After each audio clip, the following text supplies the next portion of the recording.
Good afternoon, and welcome to today's webinar on vaccines and vaccine hesitancy, organized by the Consortium of Universities for Global Health.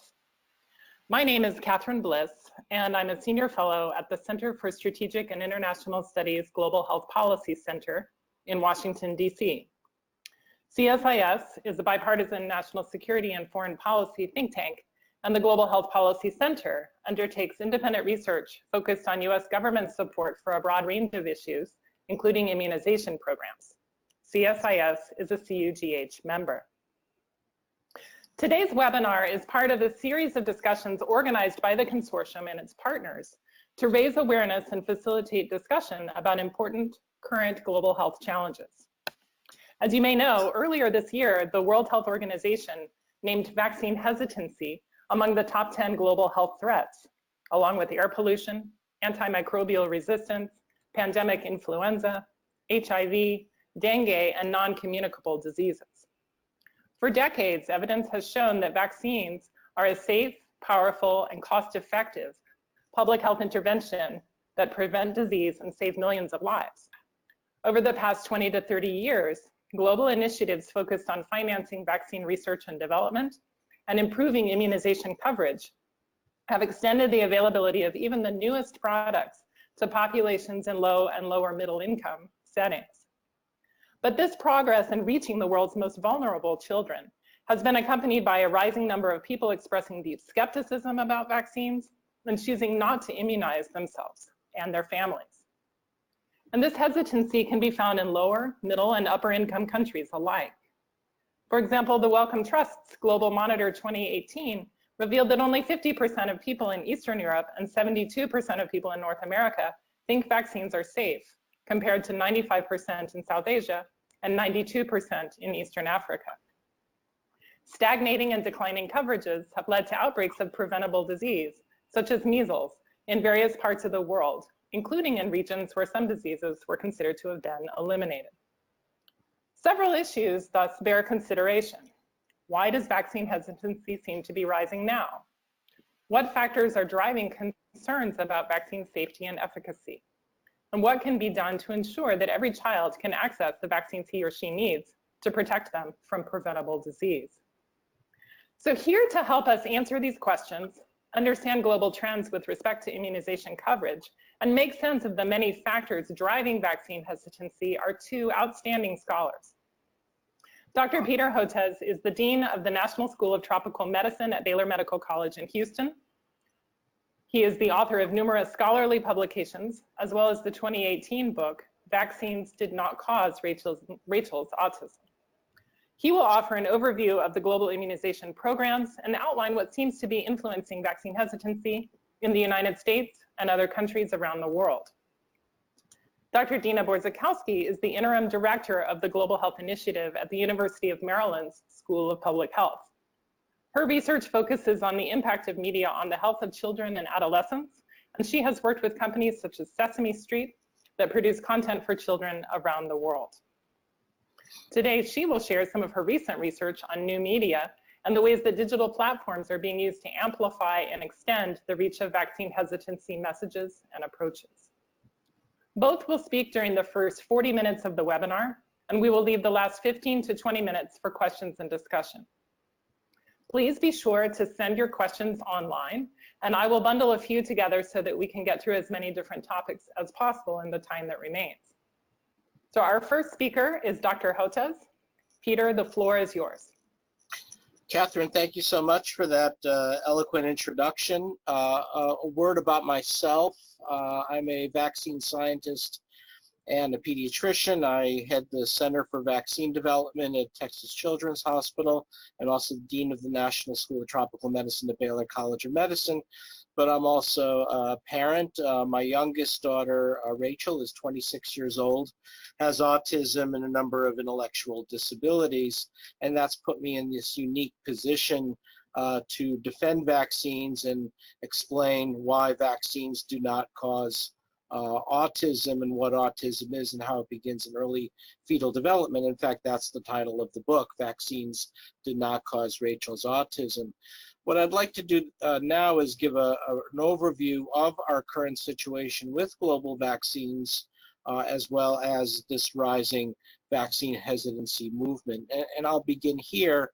Go back to the year 2000 at the launch of the Millennium Development Goals, when the estimates were around, from the Global Burden of Disease study, that around 500,000 children died annually from measles, and more than 100,000 died from whooping cough or tetanus, Haemophilus influenza type B, Hib disease, meningitis, and diphtheria. And that was a driver for addressing the problems of people who live in extreme poverty, a group known as the Bottom Billion, and all those global leaders were brought to United Nations headquarters to address this problem. And from that came a specific goal around vaccinations, and that's number 4, represented by the teddy bear, to reduce child mortality. What happened was that 2000 launch was coincided with the creation of Gavi, the Global Alliance for Vaccines and Immunization. Now we just call it the Gavi, the Vaccine Alliance. And it was supported by the first large grant from the Bill and Melinda Gates Foundation in 2000, $750 million to launch Gavi. And this stimulated an enormous amount of optimism, because through Gavi it became possible to expand our coverage of existing vaccines for diphtheria, pertussis, tetanus, polio, measles, Hib, and other diseases, while introducing 2 new vaccines for pneumococcal pneumonia and meningitis, as well as for rotavirus. This is a black and white image taken from the wonderful Brazilian photographer Salgado, who's in that spirit spent a year photographing children getting their vaccines, including the polio vaccines. And I like these images because it so shows the full spectrum of human emotions, from hope to joy to fear. And here's one of those images. Now we have the results insofar in terms of the impact of Gavi and Millennium Development Goal number 4, and this is new data from the Global Burden of Disease study. They're a little behind. They're just reporting out now for the year 2017, and hopefully we'll have the 2019 data soon. But you get the idea. We've seen this dramatic reduction in the number of under 5 child deaths from measles, from around 500,000 kids dying every year to under 100,000 for the first time, an 83% reduction in deaths. Similar with whooping cough, pertussis, and tetanus, and Haemophilus influenza type B disease, and diphtheria. This is clearly a slam dunk success in terms of the global impact of Gavi and related vaccine programs conducted jointly with the World Health Organization and UNICEF. So we are in exciting times in terms of success in lowering deaths from vaccine preventable diseases.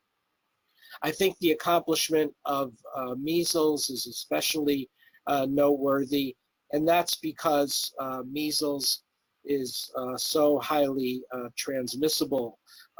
What do I mean by that? Well, we can actually measure transmissibility by using a metric known as the reproductive number, or R0 as the Brits call it, R0. And it refers to the number of other individuals who become infected with the disease if a single individual index case has it. So for instance, if you look at the pink bar, Ebola, it turns out Ebola, many people are surprised to learn, is not very contagious at all unless you're taking care of a recently deceased or dying Ebola patient. You're not going to get Ebola. It has a reproductive number of roughly around 2. Measles is just the opposite. It's one of the most highly transmissible diseases known to humankind. It has a reproductive number of between 12 and 18. And practically speaking, that means if a single individual gets measles, then on average another 12 to 18 will also get it, typically infants under the age of 12 months who are not yet old enough to get vaccinated. So the fact that we can actually even think about moving towards eliminating measles globally, just like we're advancing towards polio, is an extraordinary concept. It means that we've been reaching up to 90–95% of populations at risk for acquiring measles. And again, this is a testament to Gavi and the United Nations agencies, WHO and UNICEF, that they've had this kind of depth and breadth of public outreach. That's the good news. Now the not so good news. We've had a reversal of those gains most recently in Europe. These are the results from 2018. This slide says more than 60,000 measles cases in 2018 in Europe. Some estimates say more than 80,000. And they're in countries, especially in Southern Europe, such as France and Italy, Greece, are really problematic in terms of the number of cases of measles. And Eastern Europe is very, very troublesome. So Romania, and although it's not on this map, Ukraine has been a huge problem. So the question is, what's going on? And the answer is not because of immigrants coming across the Mediterranean, but in fact, due to drops in vaccine coverage in these countries in Europe. So when the Millennium Development Goals were launched in 2000, it was preceded by a movement which some people call the anti-vaccine movement, or anti-vax movement, or vaccine hesitancy movement. And many attribute the beginnings of this to the year 1998. So now we're about to start our third decade of this. And of course, it's amplified so much. So when it began sort of as a fringe movement, and now, as we'll talk about, is expanded into its own media empire and political wing as well. So it is a formidable, unfortunately, a formidable force now in Europe. And it began, many would cite 1998 with the publication of this paper that was published in The Lancet in 1998, alleging that the MMR vaccine, the measles vaccine co-formulated with mumps and rubella virus, the MMR vaccine, had the ability to replicate in the colon and the gut to cause colitis, and somehow this then led to autism, or at that time it was called pervasive developmental disorder. Ultimately, it took investigative reporting conducted by Brian Deere for the Times of London, and then writing for the British Medical Journal, the BMJ, to uncover that the results were fraudulent, and the paper ultimately was retracted. But it was not retracted, unfortunately, until 2010. So we went through a 12-year period when there was a buzz around that suggested that vaccines might cause autism, and this sparked declines in vaccine coverage in Europe, and it also began in the United States. And of course, like all good trends in the US, it started in California, and we started to see this rise in anti-vaccine sentiment, or anti-vax sentiment in several areas of California, particularly in counties such as Orange County and Marin County, that were considered affluent and with a high level of education, or as some would say, educated enough to know how to do a Google search, but not necessarily educated enough to know what they're Googling, because of this aggressive rise in the anti-vaccine media empire. The result could be predicted because of the high reproductive number of measles. Once vaccine coverage declines, measles is typically the first return disease that we see. And shortly after 2013 and 2014, 2015, California suffered a terrible measles outbreak in Orange County, resulting in dozens of kids being hospitalized. And the California legislature recognized that at that time, California was one of almost 20 states that allowed non-medical vaccine exemptions for reasons of personal or philosophical belief. And the California legislature responded by saying, this is not such a good idea. And they passed legislation which then made it mandatory for children to attend public school to receive their full complement of childhood vaccines.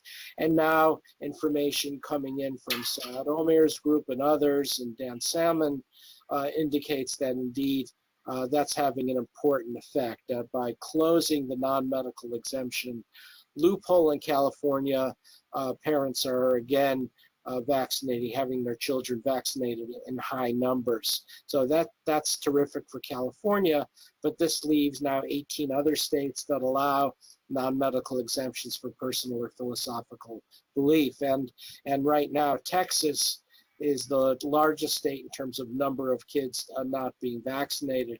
I'll come back to this slide, but just to show you the numbers, the new numbers recently released by the Texas Department of State Health Services, Texas DSHS, we're now up to more than 60,000 kids in the state of Texas not receiving their vaccines. And you can see that the numbers are going up precipitously. And this doesn't even account for the by some estimates, more than 300,000 homeschooled kids in the state of Texas. So it's quite likely that we have more than 100,000 kids not getting their vaccines in the state of Texas. And you can see that I'm not so worried about the panhandle counties because there's so few children in those counties, but the Austin area is clearly quite concerning, as well as some of the North Texas counties up in Plano and Denton. And the Texas Tribune just reported information on some schools where you can see in Texas we've got schools where 20, 30, even 40% of kids are not getting vaccinated.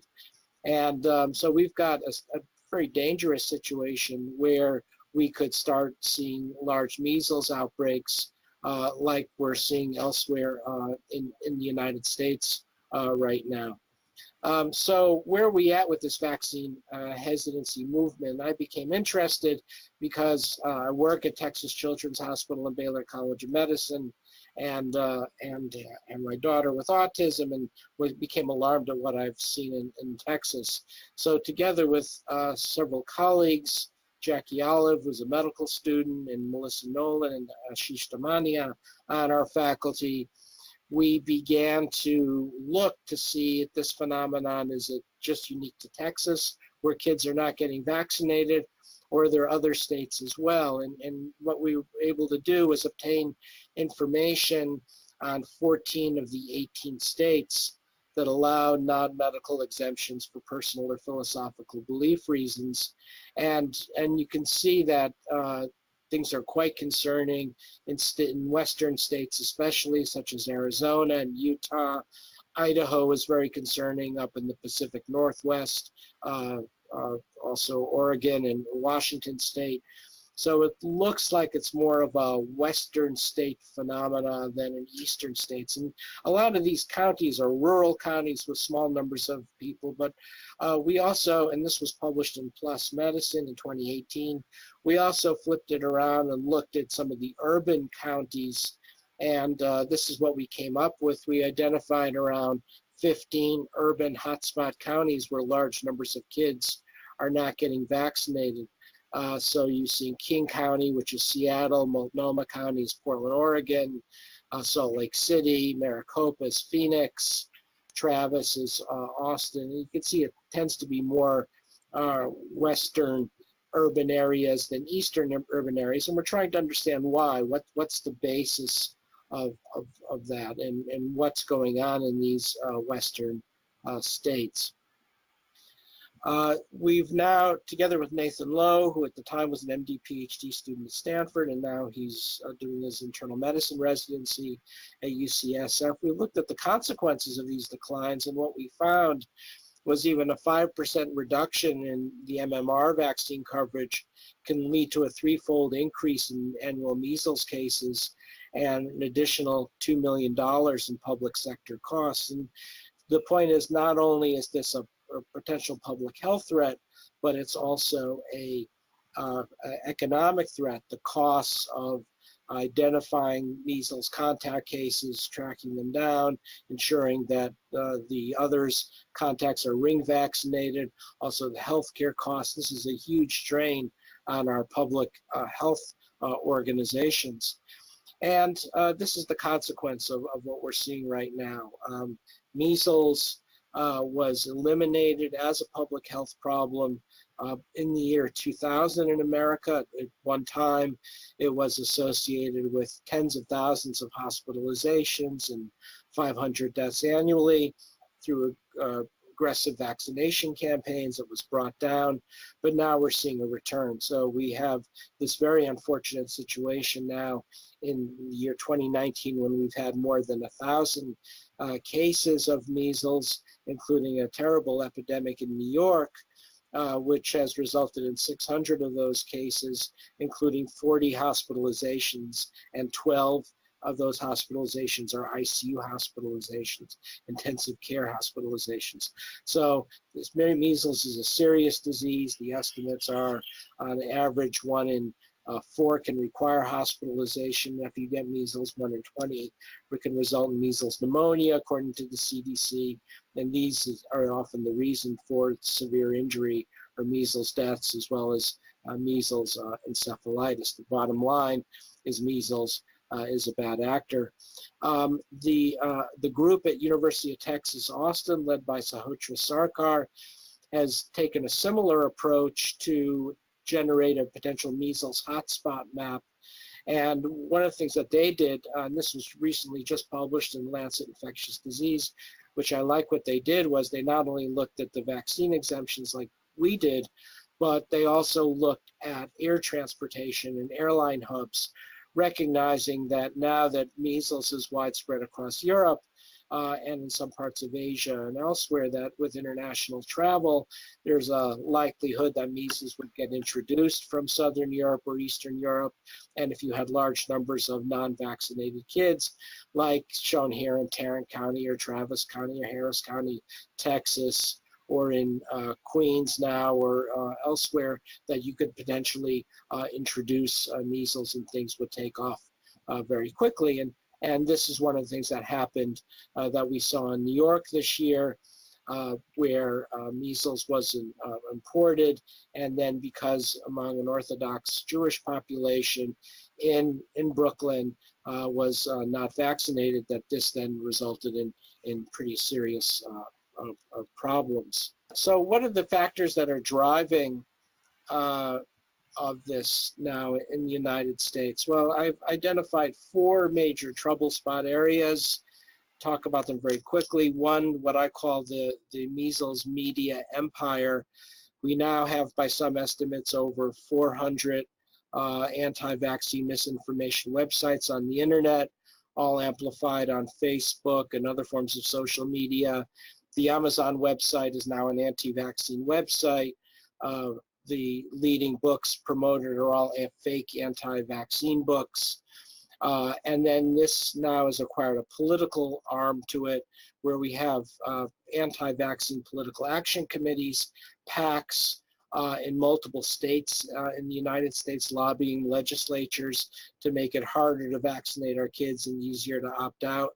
And then you have this third factor I call deliberate predation. We're learning that the New York epidemic was in part deliberately created by a group of anti-vaccine ringleaders who flooded the Orthodox Jewish community there with the fake pamphlet, fake books, fake pamphlets, held town meetings, they held robocalls, they held teleconferences.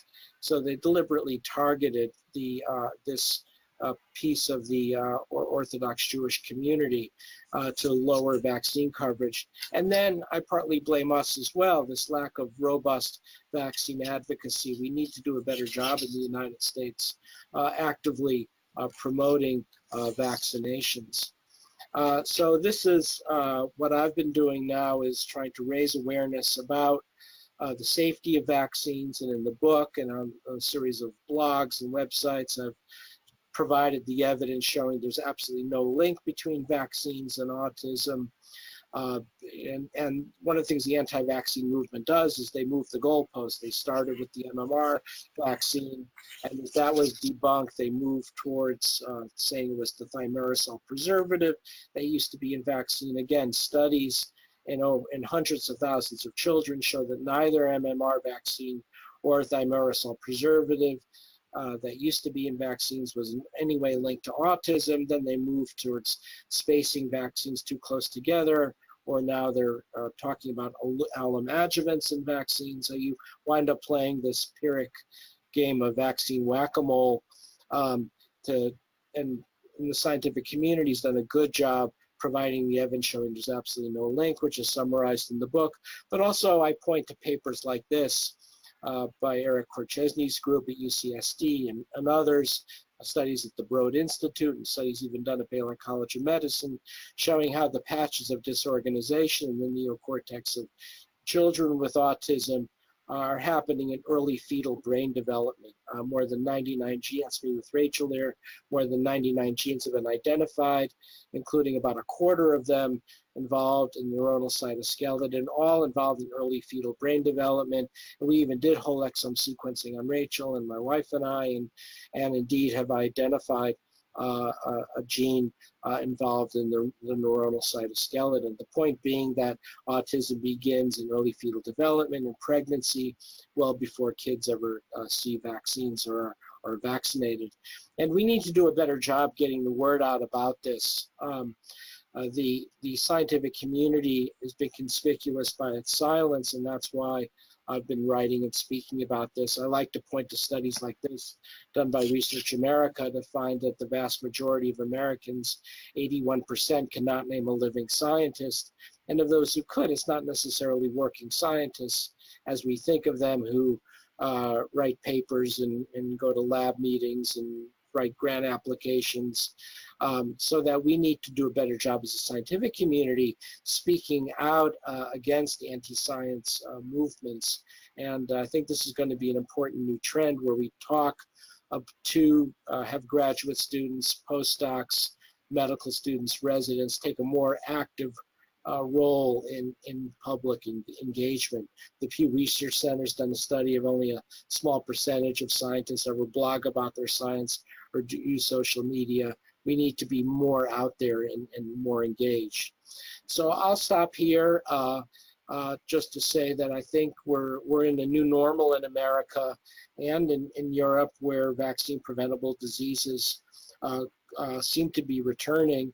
And I think we need to look at strategies of how we can promote vaccine, do a better job promoting vaccines from the scientific and medical communities, but also at the same time look at what we can do to begin dismantling the pieces of the anti-vaccine media empire and closing the non-medical exemptions. We need to do both, because if you just offer a legislative solution without winning hearts and minds, that's going to be problematic as well.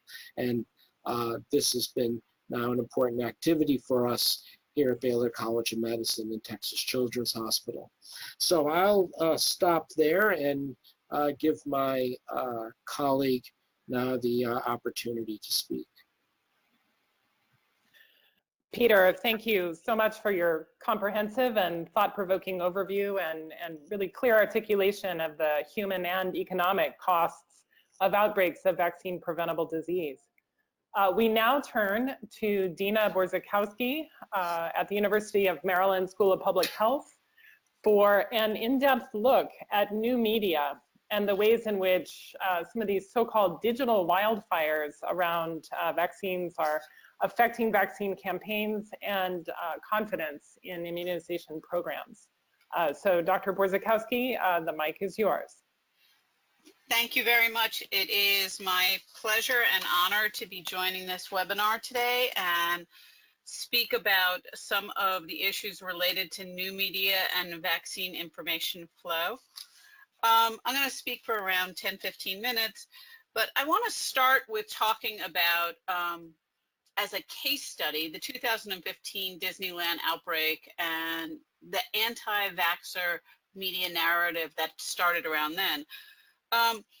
The information about this has recently been published in a 2018 paper by Capurro and colleagues in the Canadian Journal of Sociology, where they looked at how the media constructed a narrative And in this construction, anti-vaxxers became a central character.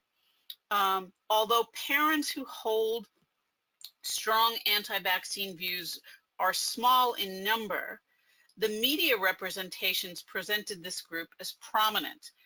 While parents who were anti-vaxxers were depicted as a threat to the social and moral order, as deviants whose behavior demanded public acts of disapproval, such as demonization, vilification, mockery. In fact, their views were amplified by the mainstream media and through online social media platforms. In a way, the coverage cemented ideas and did not deal with the reasons behind hesitancy. Traditional information channels, such as radio, television, newspapers, and magazines, do not fully satisfy the growing demands of people for health information. The number of people who access the internet and use social media to seek knowledge and learn about disease prevention, treatment, rehabilitation, healthcare, and other medical information has steadily increased since the emergence of the internet. Around 15 years ago, the Pew Internet and American Life Project revealed that 80% of internet users in the United States had used the internet to search for health information. This figure on this slide shows information about social media users. Now, globally, 3.2 billion people are social media users. This is around 42% of the world population. This varies by age. Around 90% of millennials, 77% of Gen Xers, and 48% of baby boomers are daily users of social media. And you can see on this chart that 26% of social media users are saying that they follow a science-related page. Social media is an important way to get science news is by a third, and around 44% are reporting that science news that they can see through social, that they often see science news there that they would not have seen elsewhere is reported by around 44%. Now, in terms of childhood vaccines, again, this is presented by Pew and some of their national surveys on internet use and social media use. This figure looks at how Americans report about whether or not they follow news closely about childhood vaccines. In the top bar, we see that 50% of Americans follow news about childhood vaccines either very closely or somewhat closely. Around 76% of those who care a great deal about vaccine issues are following news closely. And in the bottom section, we see that parents of the youngest children, those from 0 to 4, are around 62% of these parents are following the news closely about childhood vaccines. And what is the impact of all this exposure to information on vaccines delivered through social media? Well, Dunn and colleagues explored exposure to messages and HPV coverage in a 2017 paper published in the journal Vaccine. Let me preface that HPV vaccination is complicated, and variations in both the intentions to vaccinate and receipt of vaccines has been linked to socioeconomic factors, including income, education, race, ethnicity, and interactions with the health system. But the researchers constructed models and found that these factors, the socio-demographic factors, explained around 42% of the variation in initiation of having at least one dose of the HPV vaccine.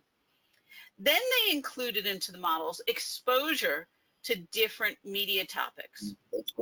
Such exposure to topics helped explain an additional 25% of the variance in coverage. There was a strong correlation between HPV vaccine coverage and exposure to certain topics delivered in particular through Twitter.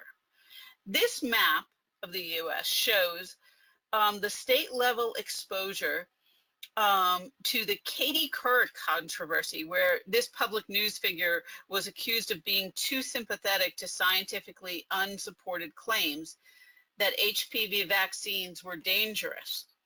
In states with greater exposure to the story, there was the strongest overall correlations with vaccine coverage. While vaccine coverage is high, communication can clearly impact those who are the most hesitant. One recent survey found that mothers who do not support childhood vaccinations were more likely to engage in online communication regarding the issue, including seeking, sharing, and forwarding information on social media. This network map is very telling. It is from a study done by Rebecca Getman and colleagues and was published a year ago in Health Education and Behavior. Here, the researchers looked at over 550 million stories from 50,000 media sources. They included 28,000 publications from around 4,800 sources that met the inclusion criteria. They found that clustered communities formed based on shared hyperlinks. Communities tended to link within, not among each other. Here we see the vaccine hesitant community is in green, the health and science community is in pink, the pro-vaccine community is in blue, and the mainstream media is in yellow. What we can observe from this network map is that the vaccine hesitant community is separate but robust in a network that is distinct from other online pro-vaccine communications. These communities rarely interact with one another through hyperlinks. This table is from the same study. Here, a total of 450 stories were coded. If we look at the stories shared by groups, we see striking differences.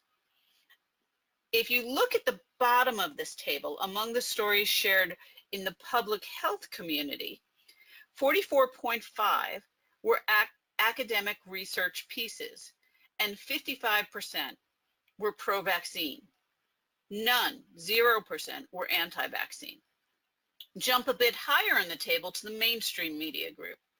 Here, 90% of the stories were pro-vaccine, and 0 were categorized as academic research, and 10% were anti-vaccine. At the top of the table are the stories shared by the vaccine hesitant group. Almost half of the stories, 48.5%, had an anti-vaccine sentiment. 31% were academic research pieces, and a fifth, 20.5%, were pro-vaccine. So what does this mean?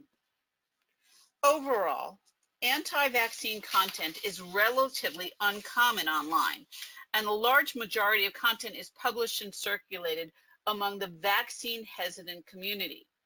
Anti-vaccine content is uncommon in the mainstream.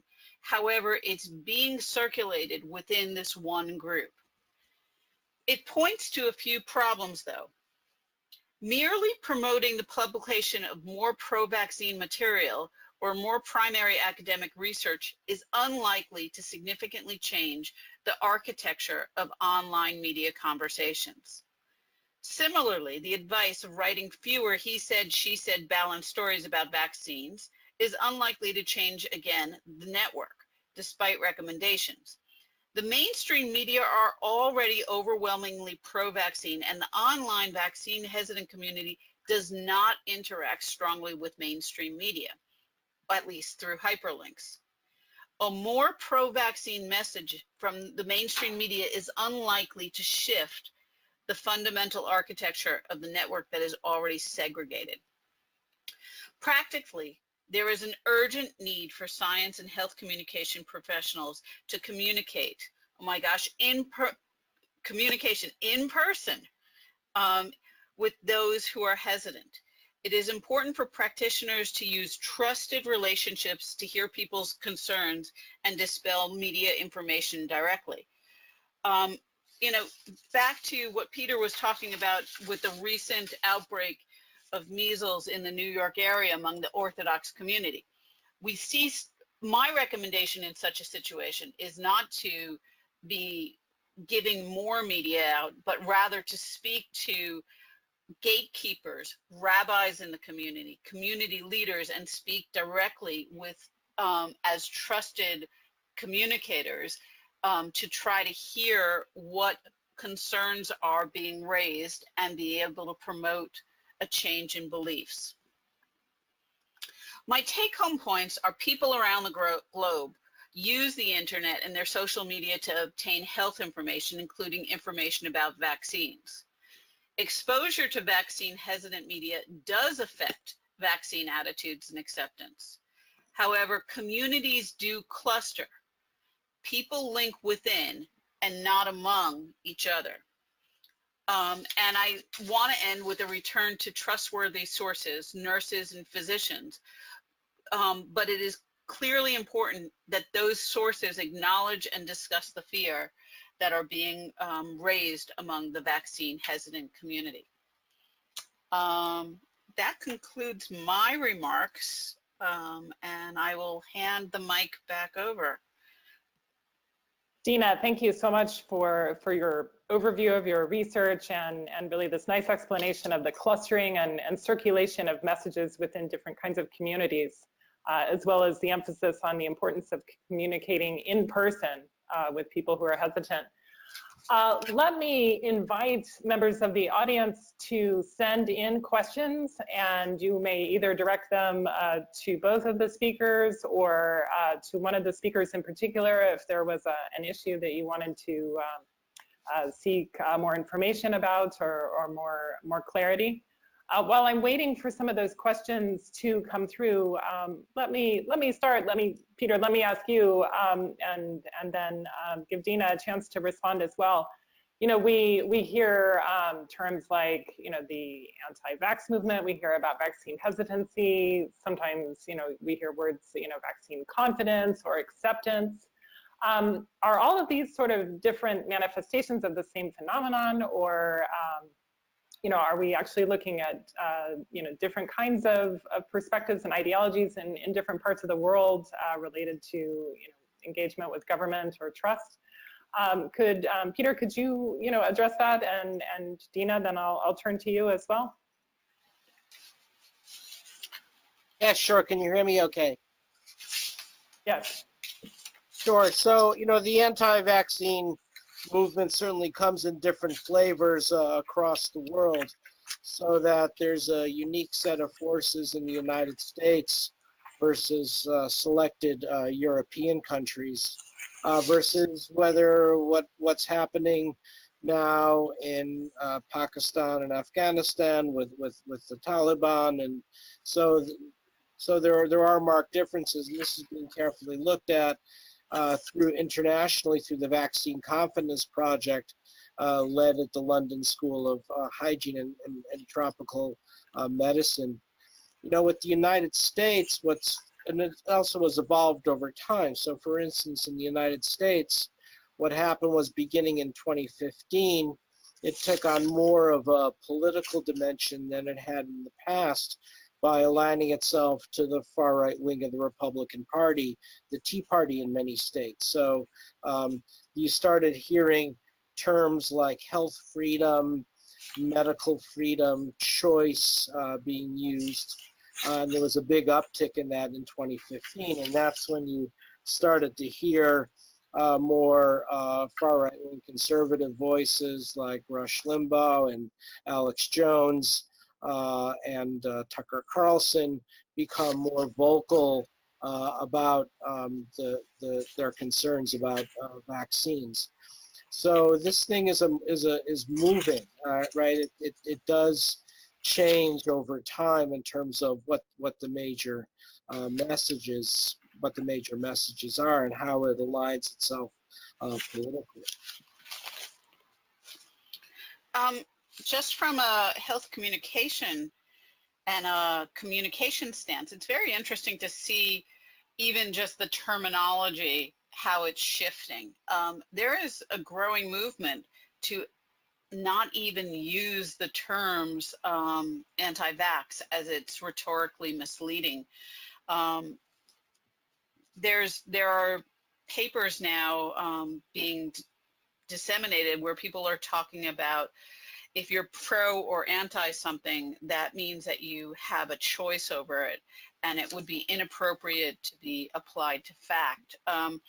But even the terminology is a fascinating thing to look at with this movement. Great, well, thank you. So we've got a number of questions coming in, and I encourage others of you, as they come up to please go ahead and forward them. So a couple of questions here are, about, what really are the risks associated with vaccinations? Let's take the measles vaccine or HPV vaccine, for example. I mean, what are the risks that, in discussion with those who are expressing vaccine hesitancy, can be shared and discussed and information provided? Peter, do you want to start with that one? Sure, happy to. There are, well, first of all, I think it's very important when you talk about risks of something like the MMR vaccine, you remind people about what the risk of the disease they're intended to prevent. So measles, as I said during my talk, is a bad actor. Let's remember in New York right now, as we speak, among the 500-600 cases, there have been more than 40 hospitalized and 12 in intensive care units. And so that measles is a very serious disease leading to pneumonia, encephalitis, deafness, and permanent injury. Now, with that, the actual risks of the MMR vaccine are extremely low. So the estimates are that 1 in 3,000 or 4,000 doses could potentially result in febrile seizures. These are seizures that occur as a consequence of fever, but that has to take that into account. You have to remember that's not much higher than the regular rate of febrile seizures anyway among young children. They're extremely common in childhood. And then roughly 1 in 40,000 doses can result in temporary reductions in platelet counts, a condition called ITP, idiopathic thrombocytopenic purpura. So 1 in 40,000, is getting to be extremely low. And for perspective, I like to remind people that the likelihood of being hit by lightning is about 1 in 700,000. So these are the kinds of numbers we're getting to when we talk about risk of severe conditions as a result of MMR or other vaccines. Peter, I appreciate you mentioning the hit by lightning scenario, because one of the critical problems that we see in the health communication world has to do with health literacy and how people do not understand risk. They don't understand the odds ratio. They don't understand fractions. So it talks to a fundamental problem in teaching people about health, is that one has to have better health literacy and understand what are the chances and what does chance even mean. I agree, absolutely. That's why I like using the lightning metaphor, because everyone kind of understands what the risk, or what it means to be exposed to lightning. And so when we're talking about severe adverse consequences of vaccination, they're on that order of magnitude, and sometimes much less. So we've received a number of questions, really kind of focusing on the issue of social media, and several asking, and Dina, maybe this is one for you to start off with.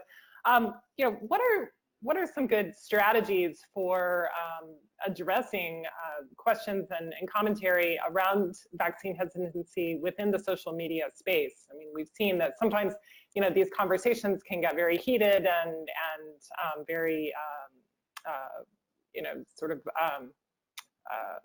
loud very quickly. And so are there particular strategies that you've seen that work or that make more sense than others? Yeah. So I think we are living in a time of heated conversations and polarized views. And unfortunately, one of the problems is that people will discount much of the media that is just passed on. If you're questioning things such as vaccines, you're also questioning the media. And there's been a recent surge where people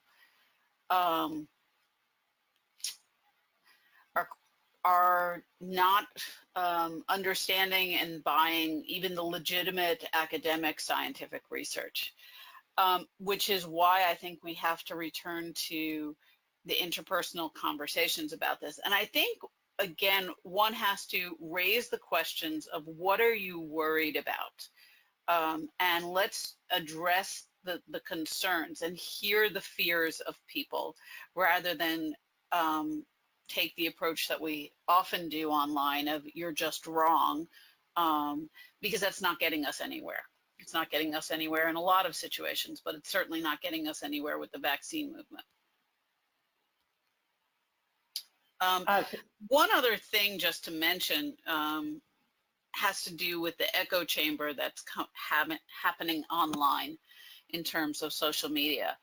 An echo chamber is a metaphorical description of a situation in which beliefs are amplified or reinforced by communication and repetition within a closed situation in a network.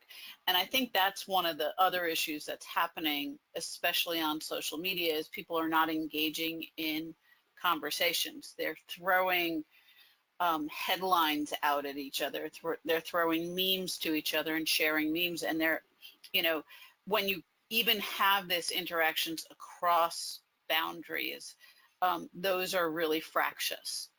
And then you have these other situations that you see within the vaccine hesitant community is that they're just amplifying or reinforcing certain messages. Thank you. So, you know, there are a couple of questions here about international cooperation in addressing vaccine hesitancy. And Peter, you know, you mentioned Gavi, you mentioned the MDGs and the SDGs, and, you know, sort of global consensus around a series of child health and health promotion goals. Can you say a little bit about, you know, the work that the international community is doing, particularly, you know, with a focus on low and middle income countries around vaccine hesitancy issues? Is there any kind of collaboration or focus? Well, definitely the World Health Organization and other UN agencies have stepped up their game on this front. About a year ago, less than a year ago, the World Health Organization, as Dina mentioned, identified vaccine hesitancy as one of their 10 most pressing global health issues. And I had the opportunity to be with Health and Human Services Secretary Azar and Kate O'Brien, who heads vaccines at WHO, and together with Seth Berkley at Gavi, to actually speak about this at a side event at the World Health Assembly. So this is getting clearly a lot more attention, and it's not only around vaccine hesitancy, it's also around access. The World Health Organization just came out with a new report yesterday saying that there are roughly 20 million children who are not getting their vaccines, and of those 20 million, about half of them, 10 million, are in 16 countries in Africa and the Middle East, overwhelmingly post-conflict countries. So we have this problem now that there's a number of 21st century forces now conspiring to prevent kids from getting vaccines. In the US and Europe, clearly a dominant force is the anti-vaccine movement. But globally in Africa and the Middle East, what we're seeing is war, political instability, conflict, operating side by side with things like urbanization and even climate change to limit access. So we're going to need a new set of interdisciplinary skills to tackle this. And I think more and more it's going to be important for scientists, laboratory investigators, hardcore microbiologists like myself to have a dialogue with people like Dr. Borzekowski, who's really doing a deep dive into the science of communication. So it's going to require this kind of crosstalk between different disciplines. The microbiologists are going to need to talk to the social scientists, the political scientists, the economists, the communication experts, the sociologists, the education experts, if we're really going to get to the end game in terms of vaccinating all of the world's children. So here's another set of questions kind of coming back to the domestic situation. And Dina, maybe this is one for you with your focus on education and the role of media in reaching out. To what extent or what is the role really of school-based vaccine education, with particularly, within the schools? You've talked a little bit about kind of science literacy writ large, but, in particular within our public schools, what is the role of vaccine education, and where do the states play a role in setting some of that guidance? I always love going back to the schools. Some of the greatest policy advocates out there are under 5 feet tall. We saw with movements to get people to wear their seatbelts and to have fire alarms and change batteries in the households, that the kids are a wonderful resource. And, when teaching about health and hygiene, it is a place where teachers can be interdisciplinary. They can be talking about science. They can be talking about discoveries. They can be talking about math. And they can incorporate some of these case studies into the elementary, middle, and high schools. And, again, teaching kids about risk communication, and health. What better place? Again, if anyone's ever had a child say, "Mom, Dad, put your seatbelt on," you know what I'm talking about. So there's one last question that we have time for, and I apologize to those of you who sent in questions that I tried to bundle as many as possible. This last one looks at HPV in sub-Saharan Africa, and the question really says one of the constraints to greater coverage and uptake of HPV vaccines is has been the cost of the vaccine. But as that comes down, what are some strategies that should be used to either sort of address or reconsider sort of social media challenges around vaccinating adolescent girls, and really looking at the HPV issues in particular? Peter, let's start with you, and then Dina, you'll get the final word, and then we'll wrap up after that.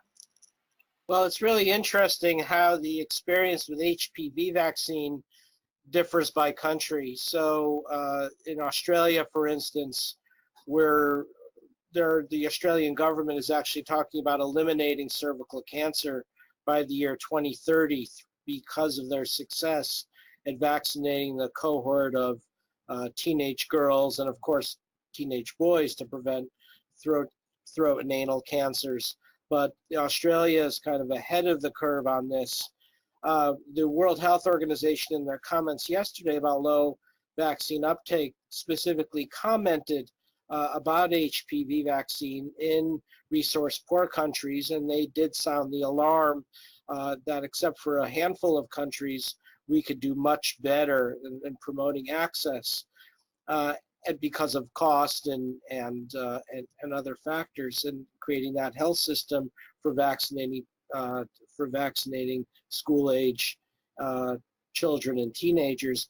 In the U.S., it's a combination of forces. You have, for instance, low levels of vaccine access in the poorer states where there's large numbers of kids living in poverty, particularly African Americans living in poverty in Mississippi and Louisiana and Alabama, who lack the ability to have access to the HPV vaccine. But then you've got a situation like in Texas, where the anti-vaccine movement is now fighting the HPV vaccine as a battleground. So introduction of new vaccines has become one of the latest fights that the anti-vaccine movement has embarked upon, and one of the leading anti-vaccine groups is now working towards filing class action lawsuits against Merck for making up phony stories about Gardasil.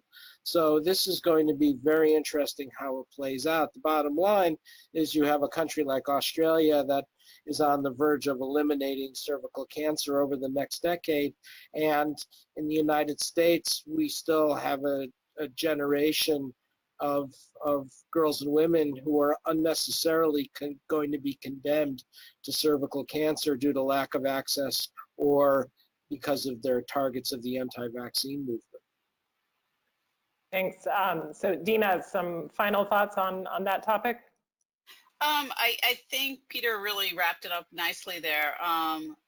You know, one of the things just in the developing world, and you know, one of the things that we can possibly use is to improve access is to use technology as well. Media is often seen as a negative, but in this case it could be used as a positive. So if access is more available and people can know where they can get their vaccines around the globe, we are seeing just huge increases in access to mobile phones, access to smartphones, and it's, you know, in some of the most rural parts of East Africa, you're seeing everyone's got a phone. So perhaps, you know, we can be using those pieces of technology to help get people access. Well, thank you. And I would really like to thank Dr. Peter Hotez and Dr. Dina Borzekowski for graciously sharing their research and perspectives on vaccines and vaccine hesitancy with us this afternoon. We've covered a range of issues, including communications and technology and the importance of international coordination and collaboration.